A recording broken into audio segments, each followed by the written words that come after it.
What is up, Amazon sellers? Good afternoon. Happy Sunday. This is April 27th, 2025. I am your co-host, Chris Rasick. Chris Grant is on his way, so don't get your hand off the mouse. Move it away from that red X. Just seeing me flying solo again. This is only temporary. He is on his way. So we're back Sunday for the Sunday Q&A show. Thank you very much for joining us. Good to see you. Hey, Joel's here. David.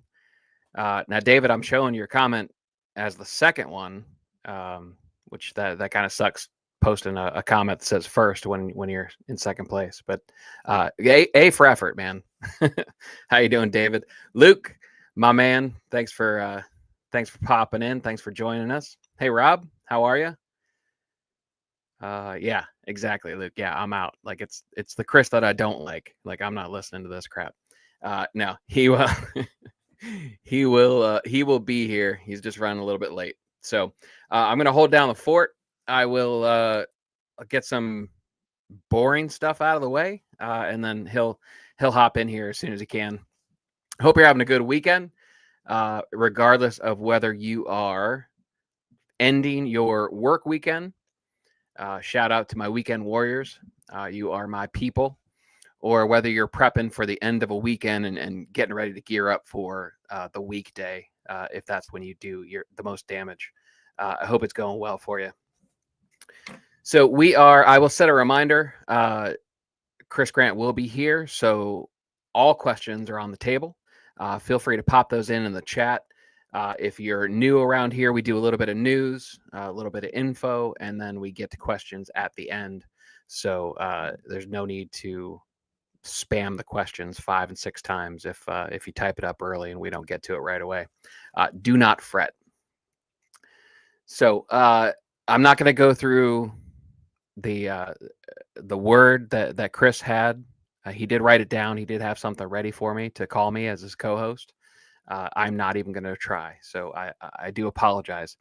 So if you tune into the show as a vocabulary builder, you will be a little bit disappointed unless he feels like getting to it later. However, I am not going to try. So again, if you guys are new here, our job is to try and make your life easier as a seller, whether you got questions about flipping clearance, pulling the trigger on OA inventory or wholesale. We will do our best to help you. We'll answer questions about Keepa if you want to throw those in there. Fact of the matter is, absolutely no one knows enough about Keepa, even the experts. That's how good of a tool it is. We'll share some news with you, maybe a crazy Amazon story here and there, and we will take all questions, no matter what, every single one, everything you can throw at us. We'll stay here. We've stayed here over 90 minutes if we've had to. So let's start with the ad spot. Today's show, a little backstory. James Dyson, the last name may sound familiar to you. He actually made 5,126 prototypes before he perfected the bagless vacuum cleaner. What kept him going? Well, he hated waste. He knew that there had to be a way to create more power without losing efficiency. In an Amazon business, the waste isn't just bad buys, it's also bad operations and even paying too much for scattered software tools. So the answer to that, the solution, is Seller 365. Seller 365 is going to bring tactical arbitrage, inventory lab, smart repricer, feedback whiz, scout IQ, scoutify, and more all together under one low price that starts at $69 a month. If you're ready to cut some waste and increase your selling power without losing efficiency, head to getseller365.com. That's getseller365.com. And you can actually start with a 14-day free trial. Again, getseller365.com. You can sign up for that. Heck of a deal, regardless of what you feel about any of the individual tools. It's an incredible value. It's a smart business decision. So give that a whirl. Again, 14-day trial. It's a no-brainer in my opinion. So all right. So the first piece of news I wanted to cover. Now I don't see Jerry in here yet, so I know Jerry gets annoyed when we talked about tariffs for too much. So this one is a little bit tariff related. Jerry, I do apologize. Just stick with me. I'll try to make it quick and to the point. But there's news. It's interesting news coming from Shein and Temu. They are kind of moving in unison, and it's a bit good news potentially for us sellers and US based sellers in general. Two different, they've actually, Marketplace Pulse earlier this week actually posted an article which talks about that they are conceding US market share. They're basically throwing in the towel on US sales. They're rapidly losing dominant positions in US app stores as we approach, and the main emphasis on this, they're reducing ad spend in the US because of primarily that move is motivated by the de minimis exemption.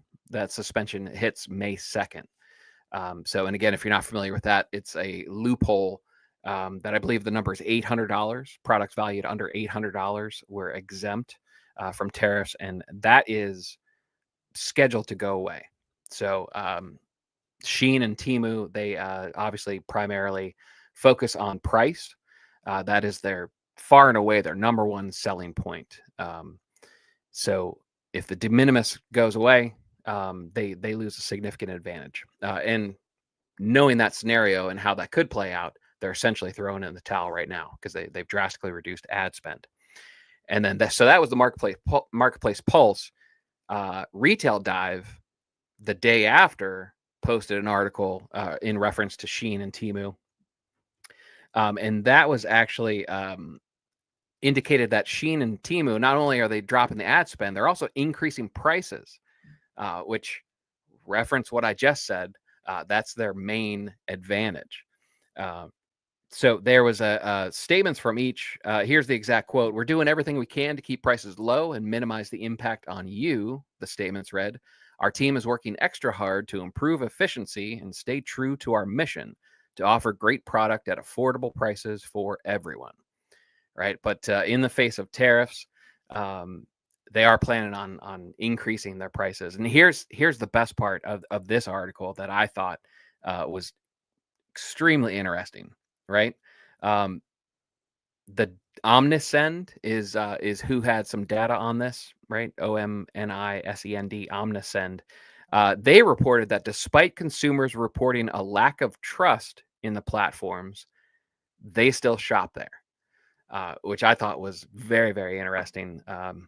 That the U.S. consumer can put aside trust issues, and if we want to kind of expand on that. That's interesting from the perspective of Amazon, right? I wonder if that translates. I wonder if that same sentiment would transfer over to Amazon if as the inevitable bad press, antitrust, all that stuff, if counterfeit issues and that sort of stuff. There is some resiliency as far as a low level of trust. So I did think that was interesting. But yeah, obviously, Omnisend also found that about 30% of customers will reduce or stop shopping on Shein and Temu if costs go up. So you can obviously tell that that's a significant hit to the bottom line. So this is potentially an advantage, right? So Shein and Temu, these aren't major purchases. These are this is disposable income. This is cheap stuff. Maybe impulse purchases, whatnot. That money. So if they stop going, if that 30%, there he is, if that 30% goes away, it's going to move somewhere, right? I don't trust the U.S. consumer to take their 30% disposable income spending, or 30% of those people to take their disposable income and put it into a savings account, right? Chances are that could increase discretionary spending on Amazon, right? I don't think it's a stretch to say that if a shopper decides I'm done with Temu, I'm done with Shein, that Amazon isn't very high on the list of places that they will move to as their next shopping outlet, right? So regardless of what happens with the U.S. economy, if we are headed in recessionary, if we're moving in that direction, it's a nice little boost if 30% of the market for Shein and Temu moves those dollars over to Amazon. We'll be able to absorb any kind of a hit. Although I don't think there's going to be a hit, but we can save that for another topic. Chris, What's going on? I apologize for being late. hey, no problem. I not like I haven't done it before. So I found a little tidbit. I didn't see Jerry in here, so I tried to get any tariff talk. I tried to get that out of the way before he showed up. I know he gets annoyed. So just a little bit of news that I found. It's not actually on the show doc, but I just had some news about Temu and Shein dropping ad spend and raising prices. Yeah. So yeah, it's been rather interesting there. Is that all the farther we've gotten so far? That's it. Yeah, I read the ad. Read the ad spot. Did the first piece of news. I did not venture a guess at the pronunciation of the adjective that you picked out for me. So that is available to you if you want to partake. Otherwise, it is the rest of the news on the sheet's good to go. It is arachabutyrophobic, and it's the fear of choking on peanut butter is what that is this week. I don't feel like that needs its own term, right? I mean, you wouldn't think so. Yeah, there would just be people that don't eat peanut butter, and you really don't have to talk about it any further. Exactly.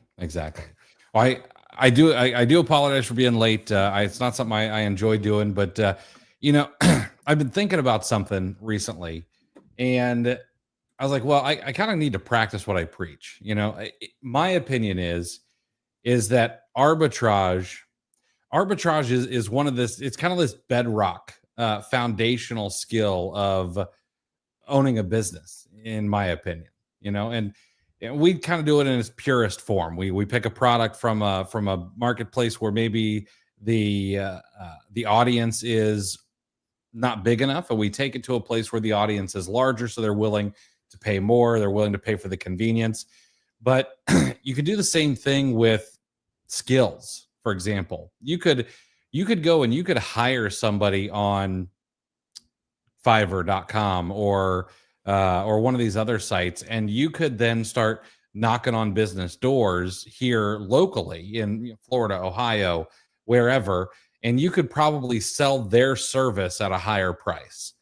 And so today I was like, well, I'm already comfortable with products, and I got a flyer in the mail, which usually they go directly in the trash. But I was like, you know what? Let's get out of our comfort zone. And so I went to an auction. And I think what really dug me in or really pulled me in was right on the little flyer that I got in the mail. It was seized through the Office of Drug Enforcement, and I was like, all right, I'm in. I want some drug dealers jewelry and whatever. So it was interesting. Ended up not really buying anything because some of the prices were insane. But they had some cool stuff that I think some people are probably going to make some money on. They were just willing to pay a whole lot more than I was. Yeah, that's. I was hoping you'd show up with a new chain, like Shitter Sanders style, but right. That's all right. It is interesting. Those things. There's as many pitfalls as there are opportunities, right? Mm-hmm. Because from my experience, once the word gets out, and whether it's the word of the actual auction itself or the ability to flip these things on marketplaces and actually make a profit, once the theory of arbitrage gets disseminated to the general public, the new people that come in can create chaos, right? Yes. The range of outcomes gets so much bigger on both ends, right? Because you'll have attention go to something else. I was doing online auctions a few years ago, and there was this blood testing kit I ended up picking it up for $2 and I sold it on eBay for $300. Right. Ooh, nice. And the $2 was just the starting bid. Like nobody paid any attention to it. But at the same auction, you'd have just, I don't know, like random loose action figures, which, can be hit or miss. And that blew by my max bid. I mean, it went for almost like triple what I put in as my max bid, what I was willing to pay. So there's so much chaos back and forth on both sides of those things. It's really interesting. I think it's a lot of fun too. Action figures is probably one of the saddest stories I have in flipping stuff. I used to really like to go to storage auctions. It was at the height of Storage Wars popularity. And so I would go to these ones locally in Columbus, Ohio. And I went to one and they didn't let you look all the way in. It was really dark, but I saw a couple of Star Wars items. And I was like, oh, okay. And so me and this guy, and he showed up with a truck and a trailer, like he was a professional. I was just, I showed up, I was still in like a polo from work. And so him and I start going after it. And it gets to $750. And then that's too rich for my blood. I'm not comfortable anymore. He gets it for about 800. I think maybe 825 is maybe what he got up to. And so on my way out, I go and I say, hey man, I was like, you mind if I just take a peek inside and see, what I missed out on? A 12 by 12 floor to ceiling Star Wars, anywhere from 1975 to the current period of toys, all new in box, never opened, still in the wrapping. And he got it for $825, and I walked away an absolute chump. Well, at least you made him pay up a little bit. If you were the only competition, right? He probably could have gotten it for just a few $100. So absolutely could have. Wow, man. All right. Well, we should probably get to a little bit of news. And of course, if you guys have questions, drop them in the chat. That's what we're here for. Going to answer your guys' questions. I know that it's a good thing I haven't seen Jerry pop in, so that's good because we're going to talk a little bit more about tariffs. Hasbro is worried about losing up to $300 million over them. And I know that everyone is tired of tariff talks and things like that, but I want you to look at this through the lens of the quote, chaos is a ladder. All right. So Hasbro, which is the toy giant behind Monopoly, Play-Doh, Magic the Gathering, they came out this week and they told investors they could take a $300 million hit to the bottom line if these new 145% tariffs on Chinese imports stick. Excuse me. That's $300 million in losses. And they're not sugarcoating it. They're warning of higher prices. They're warning of supply chain shifts, which is a polite way of saying shortages, and even job losses among their employees. They're already moving stuff like Play-Doh manufacturing to Turkey. They're trying to dodge this tariff trap, but some things are just going to cost more no matter what. So the question is, what does this really mean for Amazon sellers? Why does it matter? Why should we be paying attention? Well, it matters, especially for those of us who do online arbitrage, who do wholesale, and this is kind of where I wish I was maybe even better at this kind of thing, is for those who are comfortable with speculating on what will be hot in Q4, there's probably some massive opportunities here, because if I'm not mistaken, we are getting like right up to the edge of when things need to get on boats to be here in time for Christmas. And if supply is not, replenished between now and then, it could be slim pickings. So, and this means that people will end up going to the secondary market. Resellers will have the opportunity to sell inflated prices. And then, of course, get those messages telling you how you're a Grinch and you ruined Christmas and Sally hates you and so on and so forth. But this is why we talk about tariffs. It's not because Chris or I know how to fix the global economy. Although I would imagine with enough adult libations, we could probably figure we probably could fix it. But it's because we need to be paying attention to where there are going to be these small opportunities or even large opportunities due to shifts in all kinds of places. There could be shifts in local laws that have effects on business and what you can and can't do. There can be shifts to either national or even global economic trade, which will also make opportunity. It's important for us to keep an eye out for these so that you can exploit them legally. So I don't know. I wish I had the guts to take some swings on some hot toys because I would imagine there's going to be some money to be made as we go into Q4. Yeah, I agree. It's who's in a good position is the sellers that are in that mindset, the buy and hold, and the discontinued targeted sellers. That's it's a good time to have that mind frame, or to be one of the sellers that sees things in that vein, because there is definitely opportunity. It's going to be a storage unit full of new toys that you stop bidding on, here after a while when we kind of talk about everything that gets summed up after this. My question is, how, in my opinion, me, you, and maybe a couple of other guys, if we got our couple grandmothers and aunts, couldn't we take over Play-Doh production? How much of that crap are they actually moving? That's a good question. I mean, what it takes a little bit of like salt and cornstarch or something. Like we could at least start a pretty hefty black market version. Yeah.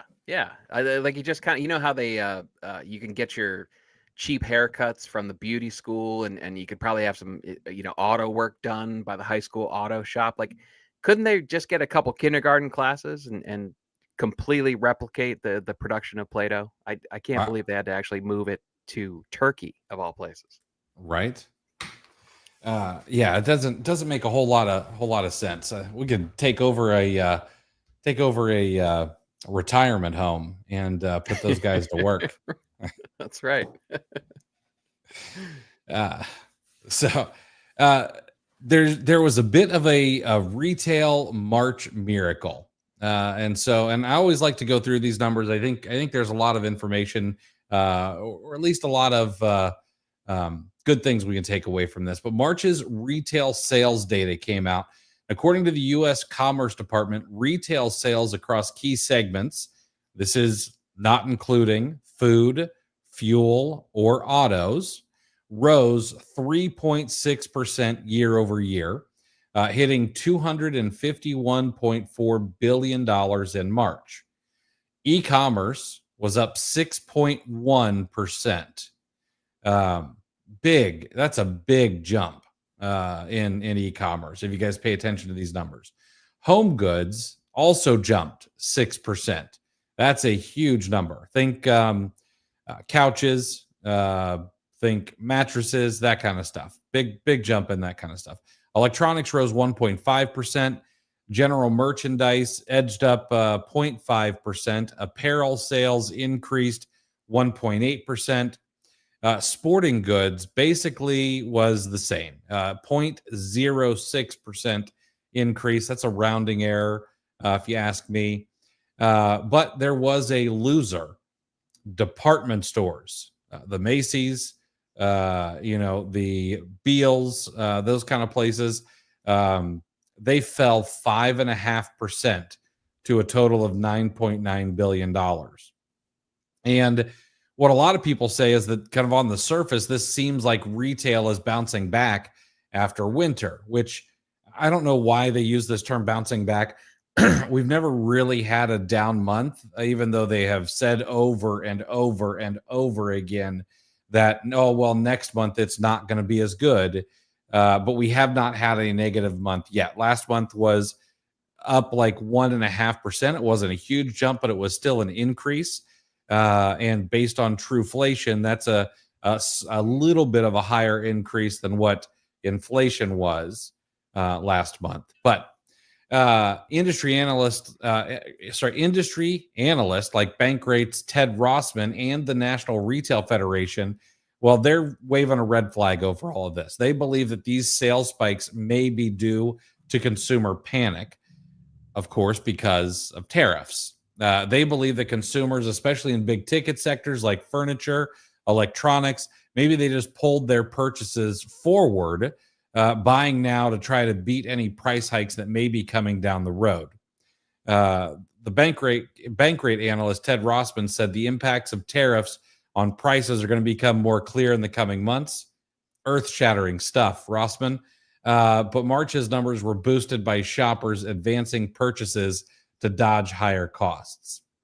National Retail Federation says that they agreed, and they reported over 5% growth in March retail sales by their credit card tracking, but they warned that consumer sentiment is weakening and savings rates are climbing, which I'm not really sure that's a bad thing. I can understand the consumer sentiment weakening is not a good thing.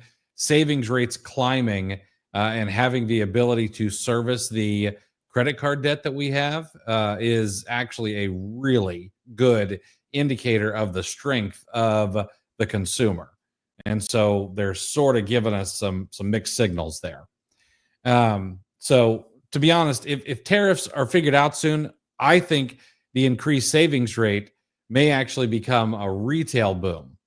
But I want to offer a little bit of a level-headedness in the midst of analysts saying whatever they need to do to make headlines. There are always things that people need to buy, and there are always little luxuries that people are going to want to give themselves. So despite everything, every financial headline having the word tariff in it, remember that no matter what the news says, you really need to be able to focus on the facts and then try to skate where the puck is going. The nice thing about being an arbitrage seller is we get to pivot a whole lot faster.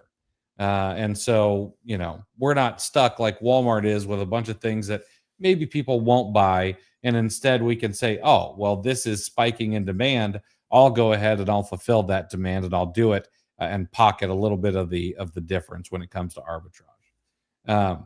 So good news on the increased sales, maybe a little bit of a sour outlook, but I don't know. I've still got rose-colored glasses on about what's going to happen the rest of this year. Yeah, absolutely. And that's an interesting point. I don't think I've heard it quite framed that way, but yeah, we get to, you think about what the big box stores have to do. Think about their forecasting, how much leeway and lead time is required for stuff like that, and then it kind of starts to make even more sense about why there's so much talk about tariffs. Because we're talking about moves are being made right now, like you alluded to earlier, for Q4, right? We can make decisions much faster, right? And like you said, pivot quicker. There's essentially no forecasting involved, as far as like OA. Replens, yeah, you can argue that, but for the most part, you can sit down and you can decide what you're going to buy same day if you want it to, right? It's not even forecasting; it's almost like impulse. It's closer to that wavelength, really. So that's an interesting point. Interesting way to frame it, I should say. Yeah. Now, there's almost like a game within a game. It's the advantage that we have as arbitragers. Because look, even within this data, like, okay, you went through home goods jumped 6%. Mm-hmm. That I'm willing to give that to panic buying. Yes. That makes sense to me.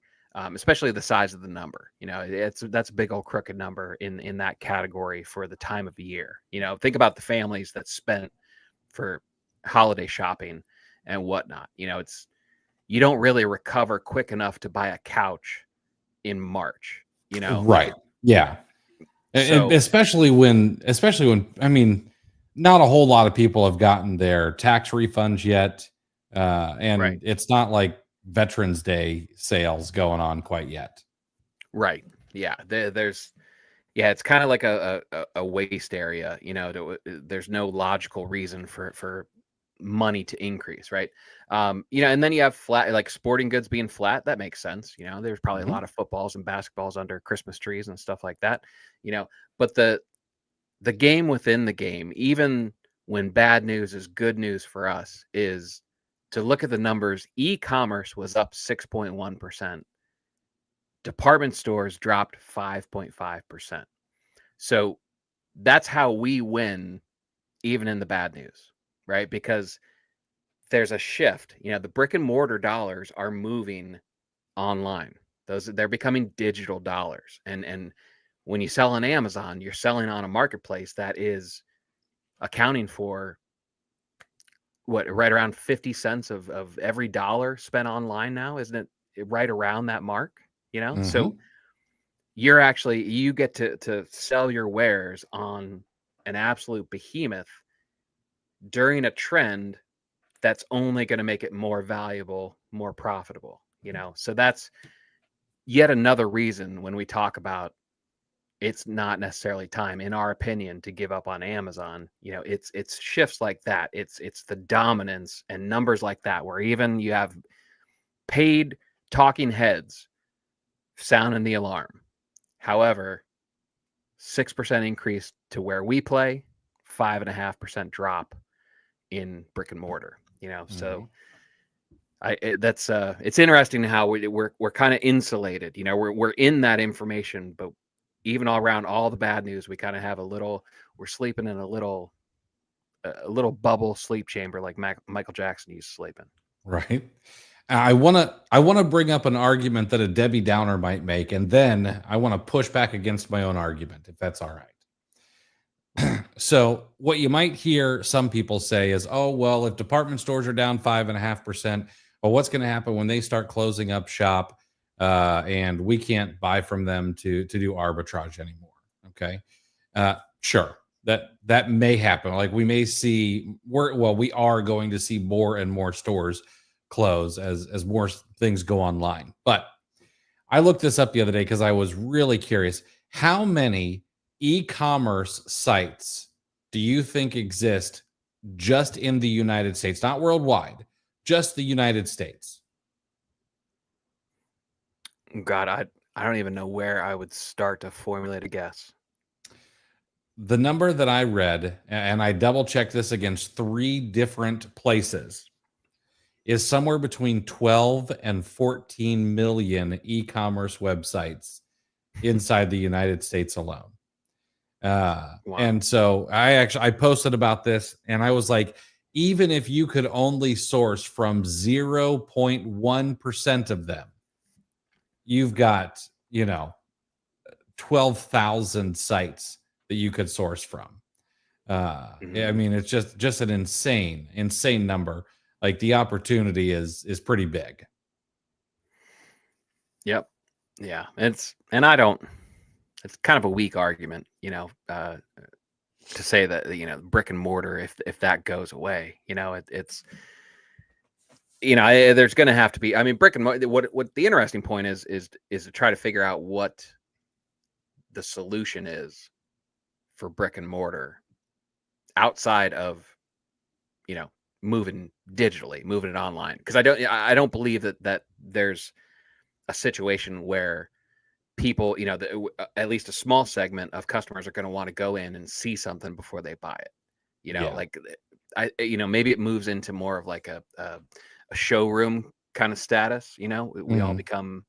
it becomes one giant industry of US merchandise, where you just you look and you fill out the tag and you order it online and then have it delivered. But maybe it's something like that. But I can't envision a scenario where just every retail store is empty and it's all digital. It's all e-commerce. That's silly to think that. So that's what I'm curious about. But Yeah. yeah, It's going to be interesting. yeah, and I think RA, like, unless it gets really, really popular, unless a bunch of people listen to us and agree with us, and you know, and then get on board and start following people like Steve French, and you know, like, I think RA is going to remain the underdog, even as the amount of doors that you can walk through and shop in decrease. Mm-hmm. You know, so I think there's still opportunity there for quite some time yet. Yeah, absolutely. Absolutely there is. All right. I'm gonna let you handle the next one. Yeah. So we, you know what? If again, the Sunday show is fairly new, so I'll just kind of I'll summarize the slightly different format that we do. And while I'm doing this, if you have questions, we don't have a lot so far. So if you have anything that's been bothering you or you want an answer to, we will absolutely get to it fairly quickly at this point too. So go ahead and type those away. But the Sunday show, as we talked about it, and we were coming up with a plan for it.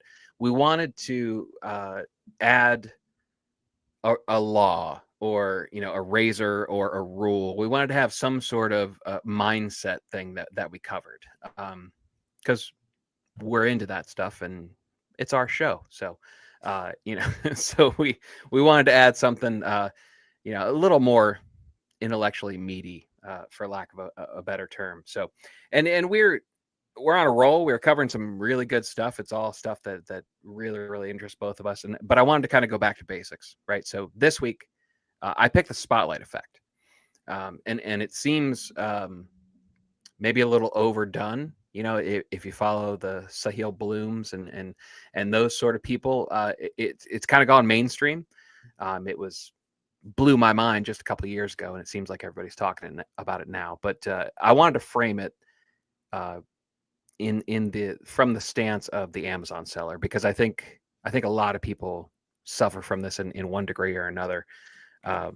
So what it is, the spotlight effect, it's a cognitive bias where we overestimate how much others notice our actions, appearance, or mistakes.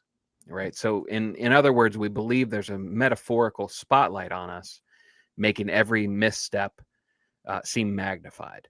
And I suffer from this big time. And a couple different ways, you know, and if the light bulb didn't go off when I explained that, here's a couple different ways that it can show up, right? Um, Spotlight effect in action, as far as real examples, would be the attitude that Amazon hates us. Amazon hates arbitrage sellers. Amazon is done with third-party sellers, right? And we've covered this on multiple shows before. You know, neither one of us give any credence to that theory, and that's essentially the spotlight effect, right? And what we do when we talk about situations like that, when people bring that up, arbitrage is dead, by taking a big picture view and trying to figure out why Amazon might be doing something, essentially we're removing that spotlight effect.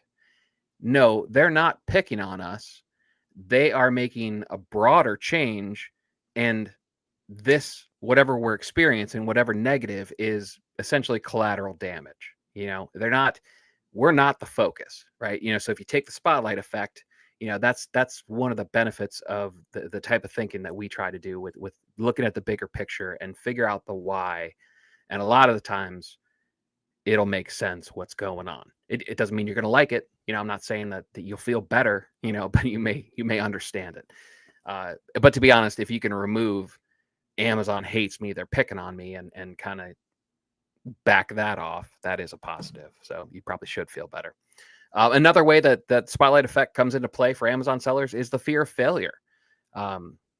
If you think people are watching you and paying more attention to you, waiting for you to fail, you could be less likely to not make the effort to try something. You know, it could be keeping you from starting a store. You know, how many people, you know, we know there are tons of people in the community that are very active on social channels, and you know, social media and Twitter and stuff, and they talk and tell me you haven't run into multiple sellers that are getting ready to start, right? Very likely that could be a fear of failure, and the fear of failure could be a result of the spotlight effect. You know, if you think that there are a bunch of people that are going to laugh at you if you fail, you're less likely to try even starting, right? And it could also translate to in your store. You know, you may know what you need to do, but you may be afraid just in case you fail. You know, you think there are going to be people laughing at you behind your back or whatnot. It's a very real effect in that stance. And then another even simple way that the spotlight effect is in effect is being afraid to ask for help. You know, think about people. You know, I know there are sellers out there that would love to document their journey. You know, build in public. I know that's kind of becoming a tired sentiment, but there are people who would probably like to have bigger social media followings and like to be posting content, but this is partly imposter syndrome too, but it's also the spotlight effect. You know, it's people are paying attention to you, and if you say something that isn't quite right or you make a mistake, you think about all the people that are going to be laughing at you and pointing their fingers at you and going, you are so stupid. Here's the reality of the spotlight effect for all these scenarios, and even the ones that I didn't come up with, is no one is thinking about you as much as you think they are. Okay. And the reason that we know that is because everyone else is too busy thinking about themselves. It's a fact. It's very tough. You know, it's easier said than done to remove yourself and realize that, you know, that other people aren't thinking about you. But just keep it in the top of your mind. And I think it'll help kind of sort through. It's kind of a constant tug of war that you can play if you're susceptible, you know, to the spotlight effect in any degree. Mm-hmm. I think most of us are susceptible to this too. You know, Yeah. it doesn't. I look back at probably one of the most embarrassing things that ever happened to me when I was in middle school. I was part of ski club. I was in ski club from like 5th grade until 10th grade, and first time going off a jump on my skis, and I'm like, nah, I can do this. And of course, what felt like the whole school was watching us. You know, and the worst thing is the girl that I liked was watching. And I knew as soon as I hit the end of that jump that I was going, you know, I was going ass up, and it sucked. And I made this weird noise when I hit the ground. I didn't say a swear word, but it was something like "shaw." Really loud. You know, it was horrible, and you know everyone's laughing, and you know you hear it for a couple of days, but after a couple of days it was gone. Everyone was on to the next thing. And it didn't, in the moment, it did not teach me the lesson that it should have. But in the long run, looking back at it, I could have been like, you know what, I'm not going to take this chance. And because I might, you know, people might make fun of me if I screw up, which is what ended up happening. But it lasted for 3 days. And then everyone was on to the next thing. Right. You know, so plus if you're able to laugh at yourself a little bit, it makes this a whole lot easier, which is fortunately that's a skill that I got very early on, being able to laugh at myself. But yeah, you know, I and think I'm sorry, but no, go ahead. you could just real quick, we can throw it back to the very start of the show with the ad spot. You know, we were talking about what's his first name, James Dyson, Mm-hmm. right? He made over 5,000 prototypes when he was making the Dyson vacuum cleaner. You know, I mean, that's, talk about, you know, having to ignore any fear of failure. You know, like every single thing that you do well, you were bad at one point when you started. Mm-hmm. You know, and every great thing that we have in our life, aside from maybe kids, is an iteration, is you know, further, you know, after came through a series of failures, you know, until you got good at it. So if you frame it that way, failure is almost necessary. You know, you're not going to get it right on the first try. You know, just know that, and jump in, get your first few failures out of the way so that you can become great at something, or you can Mm-hmm. do what you've been wanting to do. You know, it's somebody framed it that way. I was like, what a great way of looking at it. Like everything is born out of failure. Oh, absolutely. I mean, I don't know. It almost seems like it's becoming cliche or maybe trite a little bit, and people don't like to hear that. Mhm. But it is. I mean, the truth behind that is powerful. And it Yep. makes you think. I mean, it just makes you want to fail faster. The more Right. iterations I can get through, the faster I'm gonna come out on the other side of this a winner. Yeah. Well, you're forced to take a bias towards action that way, and Hmm. that's something I'm a huge fan of lately is trying to increase the action that I take, because Hmm. it's that's exactly it. Fail faster, you're just getting to your win that much quicker. Yeah, absolutely. All right, let's answer some questions. I know that we don't have a whole lot in here today, so if you've got a question, seriously, drop it in the chat. Don't let the spotlight affect you. Keep you from asking a question and getting an answer. All right, so let's see here. Hey, Peyton, in talks with a prep center. That's great news, man. Good for you, man. That's going to be good stuff. All right, Janelle. Prepare for your world to be rocked, Peyton. You're Yeah. gonna so many people have the thought of I don't know why I didn't do this sooner when they So get their first much prep center. so much free time for activities and more sourcing. You're gonna love it. Uh, Janelle, I've got a question about a merchant fulfilled listing I'm doing. The current offers are 22.25 plus 8.99, totaling 31.24. Can I list my offer as 31.24 plus free shipping, or should I match what the other offers are doing? I would just match the 31.24. I would not do 22.25 plus 8.99 shipping. Just put it all in one. Have you ever seen that meme? Where I can't remember who it is. Is it Drake? I think. And he's, he kind of is like, no Yeah. thanks, and it, says 12.99 plus 3.99 shipping, and then it says, 15.99, and he's pointing at it like that. Yeah, people want that just flat fee. They don't want to know that the cost for shipping is being all wound up into one, uh, thanks to the way that pricing psychology works. Mhm. Lala, I've received messages about providing proof of inventory from Hanes. What should I do? Uh, give it to him. Yeah, give him the proof. Now, well, I guess this depends here for a moment, because there's a little bit of maybe missing information.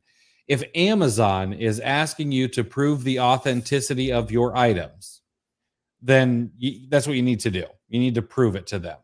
However, if you've gotten some message via email, some message via buyer seller messaging, or something like that that is asking you to say, hey, we'd really like to know the provenance of where you're buying these items, those get marked as spam and deleted. Yeah. Yeah. The biggest thing you need to clarify, Lala, is from Hanes.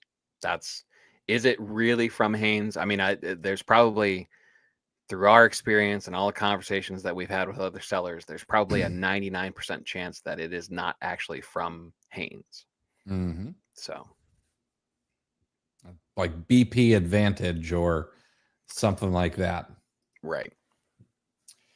Janelle, another question. Found a good product with high demand, low saturation, but the weight of the product makes it unprofitable if it's shipped to far locations. Do you think it's worth selling? You could set up a template so that if you ship it to certain areas, you charge more money, and then use that template for that particular item. That way, let's just here, for example, if I'm in Florida and I have to ship to Oregon, it gets rather expensive. And so I will set up a template for larger items that, I'm going to pay dimensional weight on or something like that, where they will get charged by the pound typically. And I also honestly just try to stay away from those things. I really want stuff that's all going to be ground advantage. And isn't it true? Are you able to set up to exclude certain areas completely? I Or is that believe no, I don't think you can anymore. I think at one point you could, but I don't think so any longer. okay? Because I think I mean, you I might can't be. That exclude must like be eBay PO that you can. boxes. Okay. I'm thinking of eBay then, because I think you still have the ability to just flat out prohibit certain areas. Yeah. Lola, I have 123 ASINs of Nike products inactivated in Amazon because I need to reply again. My question is, should I remove all of them or try to get approval again?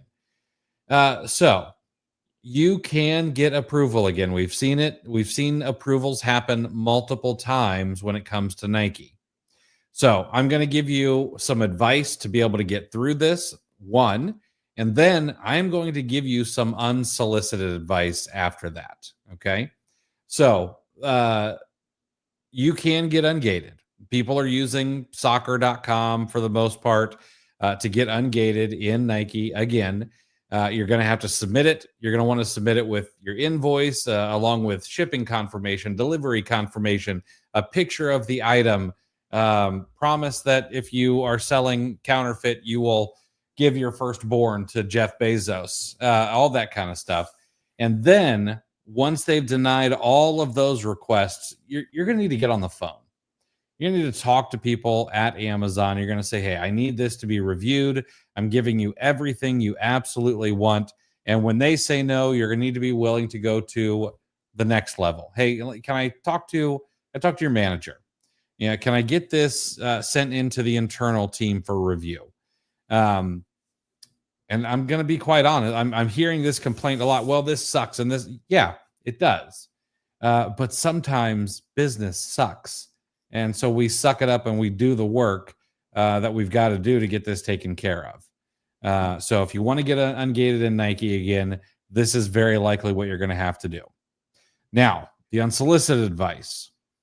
You got 123 ASINs of Nike products. Now, I don't know how big your catalog is, all right? But unless you've got over 1,500 ASINs in stock, that's way too many. That's way too many Nike products. You really should not have more than 5 or a maximum of 10% of your inventory in any one single brand. It is too dangerous. Yeah, and if they're asking, pay attention to the number of units that they're asking if you do reapply. If they're only asking for 100 units, you just said you have 123 ASINs. Or you have 123 units of Nike right now just simply sitting in your stranded inventory. So Yeah. you can go, and if they're within the time period, 12 months, 18, I forget what that is, grab those receipts. You may be able to get re-approved to sell Nike on your existing purchases. You might not even have to buy anything new. Mm-hmm. John, someone said bargaining as an Amazon seller with suppliers is tough. Have to put in 20 to 50K orders for them to take you serious. This goes for the semi-bigger brands. Is he right? I think he's painting with a rather broad brush. So I think the right answer is that bargaining with suppliers is tough. I don't think the qualifier of being an Amazon seller needs to be in there. Being an Amazon seller can add an extra wrinkle of people not necessarily wanting to take you seriously because of the bad reputation that Amazon sellers have. I have gotten emails from Amazon sellers who are not doing very much homework asking me for price lists of products that they could sell on Amazon. I'm not a wholesaler. I'm not a supplier. I just happen to have a blog that talks about wholesale. And so they message me. And I have gotten messages that literally say, send me price list. Well, I mean, if the person you're going to deal with has gotten that from 15 or 20 people who've got John FBA at gmail.com as their email address, and then you come along and you're John FBA at johnsfba.com, and he's like, oh God, not another one. So that can be difficult. You've got this bad taste in their mouth that you've got to overcome. The other thing is that dealing with suppliers, being in wholesale, it really is a sales game, and sales is tough. Are you going to have to put in $20,000 to $50,000 worth of sales with suppliers? Not necessarily, but find out what moves the needle for each individual brand or company or salesperson. Is at the end of the quarter and your salesperson needs to hit a number, and maybe that number is just a few $1,000s. Well, what would it mean to them if you just pay full freight, break even on it, and get them over that sales number they need to hit, and they get their bonus? Well, what happens next quarter when they've got their discount list? Who do you think that goes out to first? So my opinion is that we need to stop thinking about wholesale as this one-way street. Okay. I've got the money. They've got the product. I want to get it as cheap as possible. But what do they want? Okay. Wholesale is really about relationships, and it's not just how can I win, it's how can we win. And that doesn't have to be that hard, but too many people are going into it with I need to get everything I need, screw thinking about anybody else. Think about it a different way, flip the script a little bit. I bet you become way better than your competition at closing deals. Yeah, and John, if that didn't make sense, have you ever sold anything on Facebook Marketplace? If you have, chances are you may not realize it, but you understand what these suppliers are going through, right? You just how many hi, is this still available messages, and then getting ghosted when you answer them, do you have to go through, right? Like it's a miserable thing to try to sell something on Facebook Marketplace, right? I don't know what, it's almost like they just default, like, is this still available? It's like, there are people that even posted in their listings, like, if it's listed, it's available. Don't ask me that question. People, it's so annoying. And the reason that's annoying is because those are all basically tire kickers, and it's the same thing with inbound sales, and now personally as an introvert, I'd have a hard time deciding which sucks more, inbound sales or outbound sales. I would go with outbound sales, but inbound is not necessarily a picnic either, right? If you have the product, like think about these suppliers, they likely have their network established, I mean, unless they're aggressively, if they're trying to seek new people to sell to, that's outbound sales. But as far as like the inbound part, they have their customer base, and there's a bunch of people doing the equivalent of Facebook Marketplace going, is this still available? Just testing the waters, just trying to, so as the person selling something, you have to filter through all the tire kickers to get to the real opportunities, right? And it's a low percentage most of the time, and it's not fun, especially if you have your customers already. If you have a customer base, like, hey, I'm hitting my quotas and I'm good right now. If there's a reason to try to expand that customer base, you can see the position that somebody who's making that outbound call to that person, the challenge that they have, so it's a matter of relationships from there. You have to try to stand out, you have to try to get their attention, and be respectful and whatnot. And yeah, for the love of God, don't ask if it's still available. Why does that exist? I know. And why is that? It's one of the things that even Facebook is like, I'll send this message. You come on, Zuck. Crypto Butthead. This is actually a glimmer of good news. My fiance just pulled out all of her receipts for the past 6 months and submitted them to get ungated again. Took 2 tries, but it worked. That's great news. That's great news. There you go. Tracer J's Trading. Hey, thoughts on free returns versus customer paying? Thanks. You have to offer free returns. Your return policy has to match or beat Amazon's. That's the rule.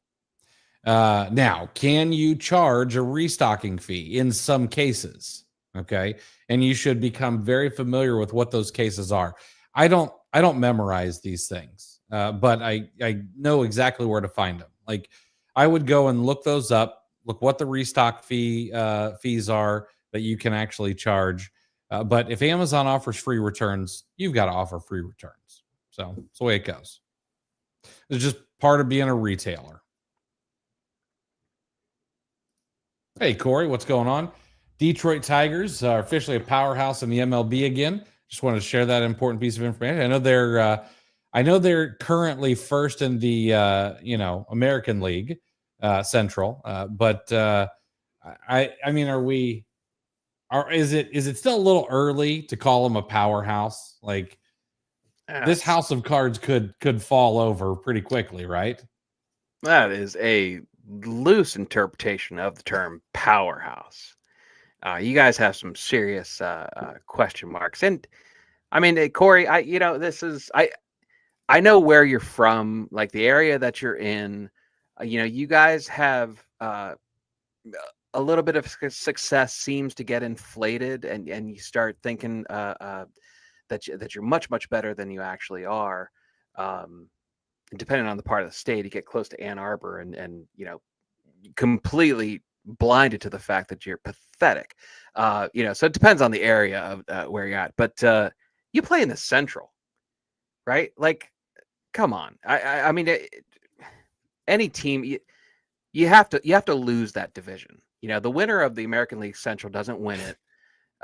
They're just the last team that didn't successfully lose that division. It's gross. It's minor league ball. Get out of here.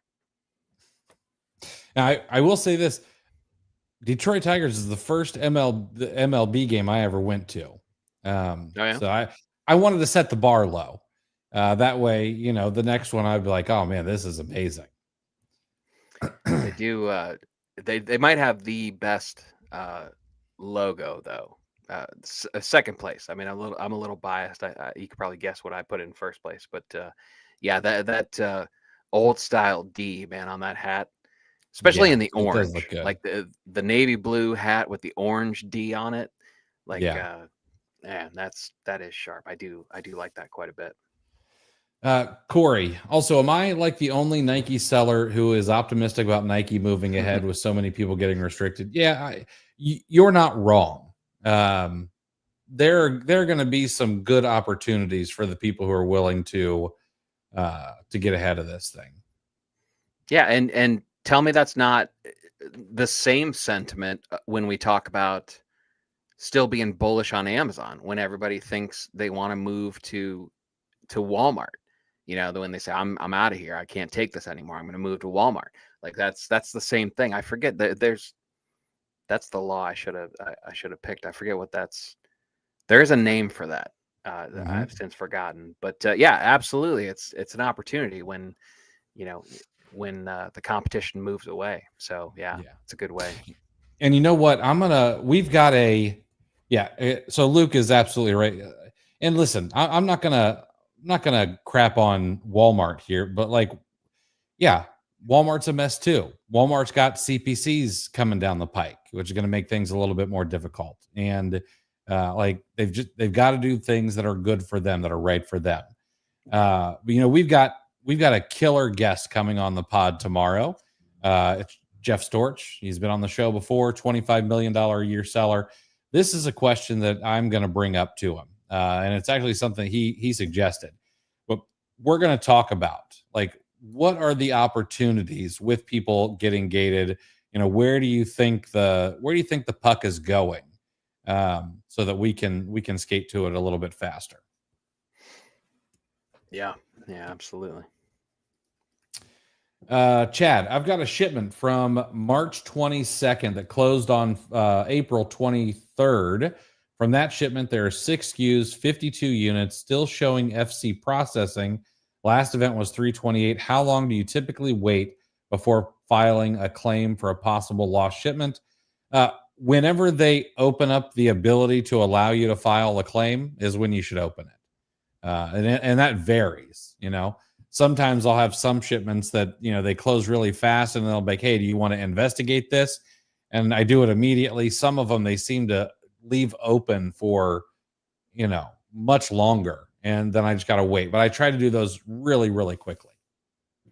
Yeah, and Chris, tell me if you disagree, but Chad, you set up that question by detailing the SKUs and units, right? I would argue that you just make it a process, that you just put a system in place and you file any claim, even if it's one unit, like you just, as soon as that opens, file that claim, and just kind of, regardless of size, you don't want to place importance, you don't want to kind of cherry pick which ones you're going to file on, just that's your inventory. And, once you have an option available to you to file a claim, take advantage of the tools that are there.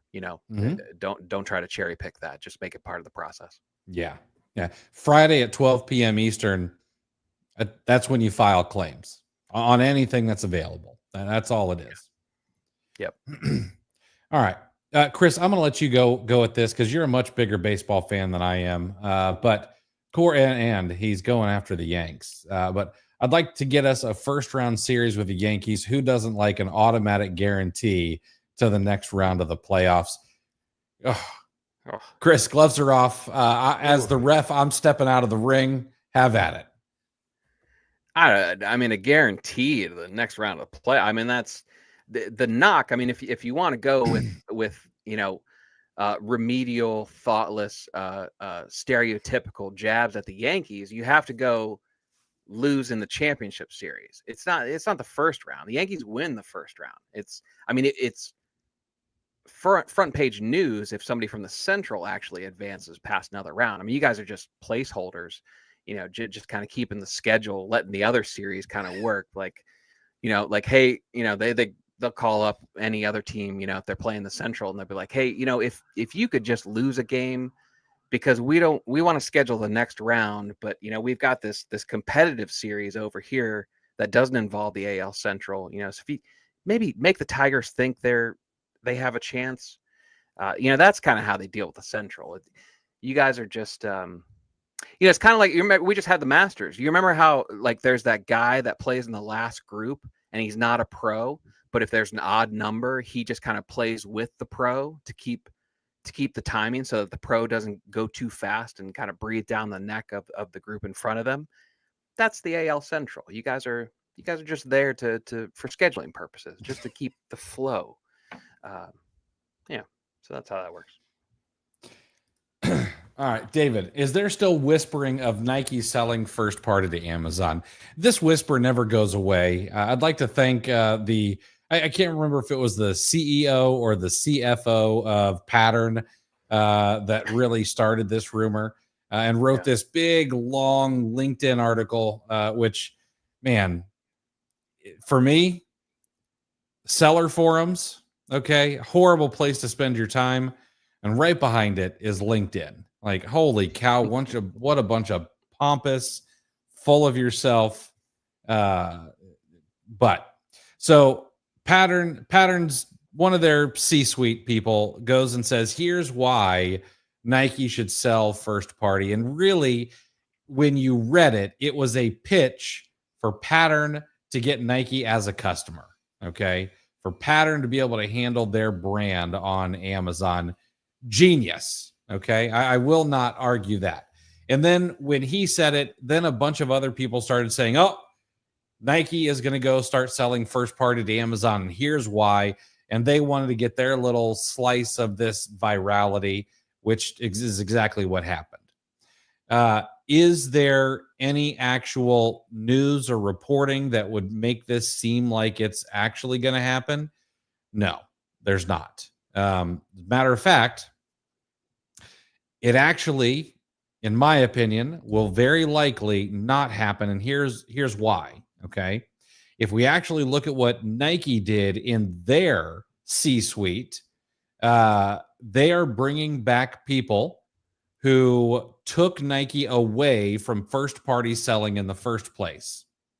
Nike did this really great job in I don't know, the 2010s, and to move away from Amazon, to move away from some of the places they're going. They really grew their brand, and it's just been over the last 5 years that they've faltered a bit.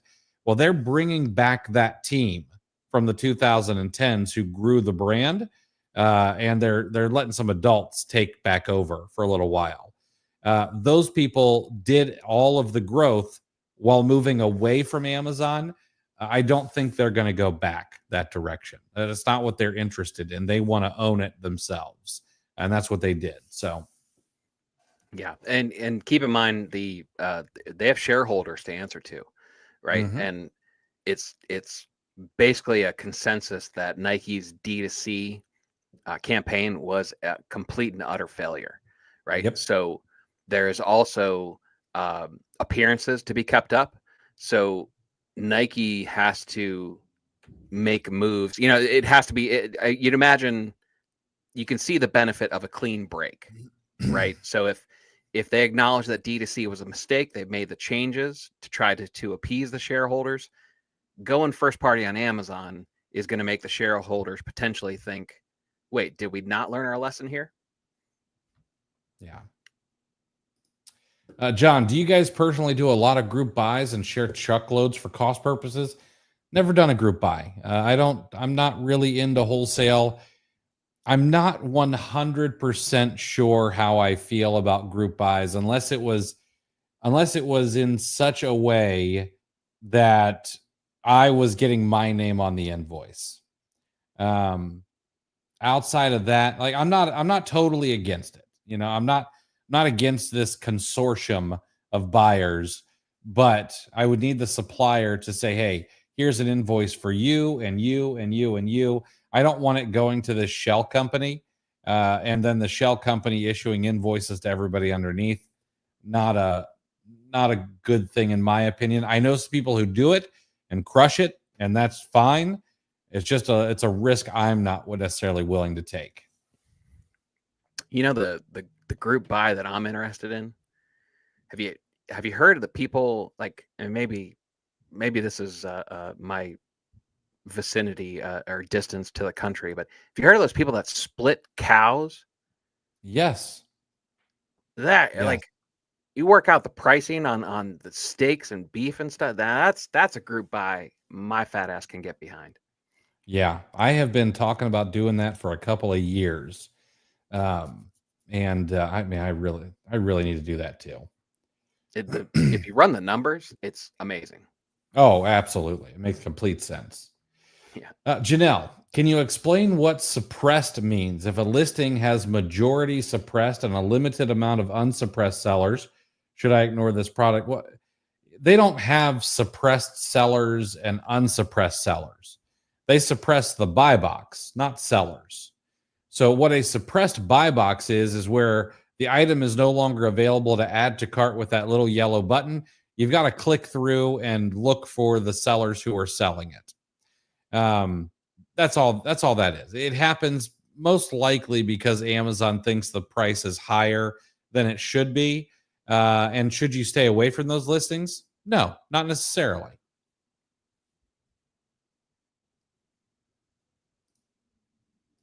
And Lola, of course, that's what we're here for. Sundays and Wednesdays. Happy to answer questions and help out any way we can. Last chance for any questions, thoughts, concerns. Otherwise, we're going to wrap it up here for the day.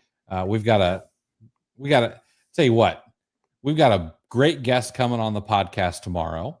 On Tuesday, we are releasing a podcast with Nick Huber. Next week, actually, I think probably Thursday or Friday, we've got a podcast being released with Greg. Why am I forgetting his last name? And I'm drawing a blank. Oh, man. But we're going to talk all about replens. We've got some absolute heat in the barrel coming at you guys over the next 2 weeks or so. So, and Corey, how do you both handle products that might be returned and show up in stranded inventory that are past the 365-day preference for documentation. For toys, I don't care, but curious what others do. It would really depend for me what it was, I think. If it's something that's very highly unlikely to get an inauthentic complaint, I'm probably gonna do it. I'm probably gonna sell it. And I like to think that I could probably talk Amazon into being like, hey, I know this invoice is 372 days old, but like, here's the reason why. And I think I could talk them into that. The reason why is you lost it. Right? You know, like, yeah. Yeah. Chris, where do bad rainbows go? Where do bad rainbows go? To Prism, to reflect on what they've done. I like it. All right.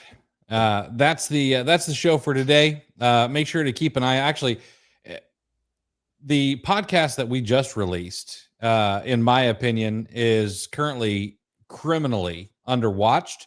The one with Nick Spizak. I think it's got less than 1,000 views over the past couple of days. Very good episode that should get some wheels turning. I suggest you go and listen to that if you need something to do this afternoon while you're mowing the lawn. And we've got a couple of good episodes. So make sure to hit the notifications button on YouTube because we've got some heat coming your guys' way. All right, guys, that's it for this week. We'll see you on Wednesday. Have a great one.